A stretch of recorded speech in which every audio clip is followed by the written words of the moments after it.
Movie notes on Oppenheimer 2023 film, 12 November 2024 viewing. I am Tanis Coralee Leonhardi, she, her, hers of Seattle, and I just finished viewing this today. And for this viewing, my description that I decided to write for this viewing is a biographical film about American physicist J. Robert Oppenheimer and how he contributed to the research and development of atomic bomb weaponry by the United States of America. Yeah, so it goes over that.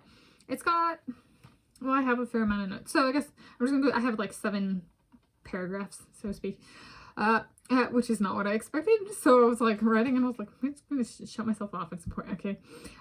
My bias on this movie heading in: of the Born Oppenheimer approximation individuals whose research I have utilized in my research, I prefer Max Born. He was the advisor / Professor Oppenheimer was his student. I have brought that up on this channel previously, that I like Max Born. I've shared my writings from the previous decades, the decade before this one, the one I'm filming this. So the decade before this was the 2010s. So it's nothing new. Okay. Paragraph 2, this one's short.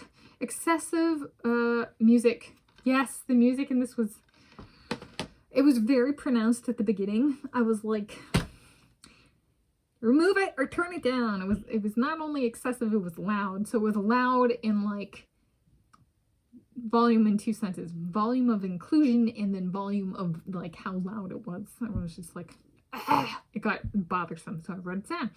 And then arbitrary visualizations are deviating from film collection. I like, when I watch my films, I like films. I don't necessarily like computer generated graphics, especially in a biography. Even if it's about a physicist, it felt like, you know, the people who made the movie were just like, oh my gosh, it's physics, we gotta put all of our computer graphics in this, throw it in. So there we go. Universal Studios, the studios behind this movie, at least the DVD per the label on the DVD, is a Universal Studios is not a movie studios I'm interested in owning. So I've brought it previously. If I had enough money, maybe I would buy movie studios, not Universal Studios. No. Okay. If none other than this movie. Okay. 3. Would I say yes to a movie like this being made about me? Fuck no!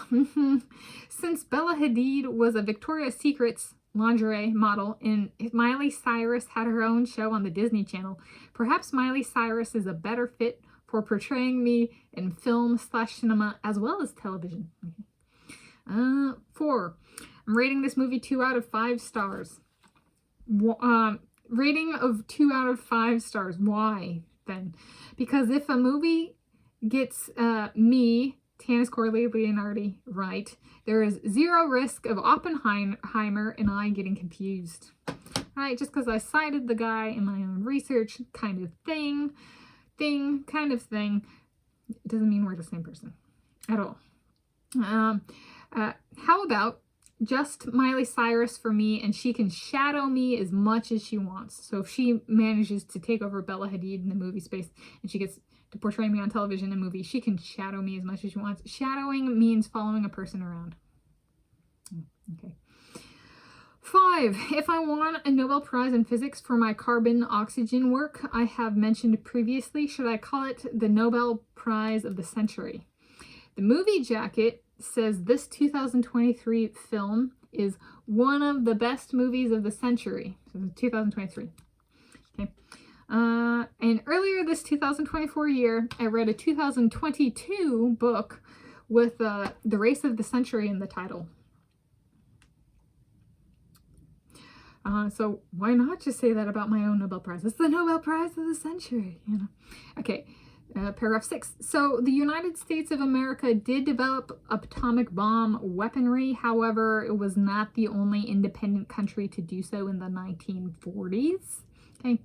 This movie neglects the work of female Chinese immigrant Qian Wu. She made basic physics breakthroughs in relation to the weak interaction in physics, without which the bomb would not have been constructed by the Americans when it was. Paragraph 7. My role in a future war. Brains versus bronze. Do I get drafted? My summary in short is, right, so as somebody who's very cognitive, I think this is a great one for this movie. My summary in short is, I am more of an American sniper type than an Oppenheimer type. If I were drafted, I would choose combat over intelligence in the end. I don't want to deal with people like this. Right. we're talking about like war, like combat, please. That's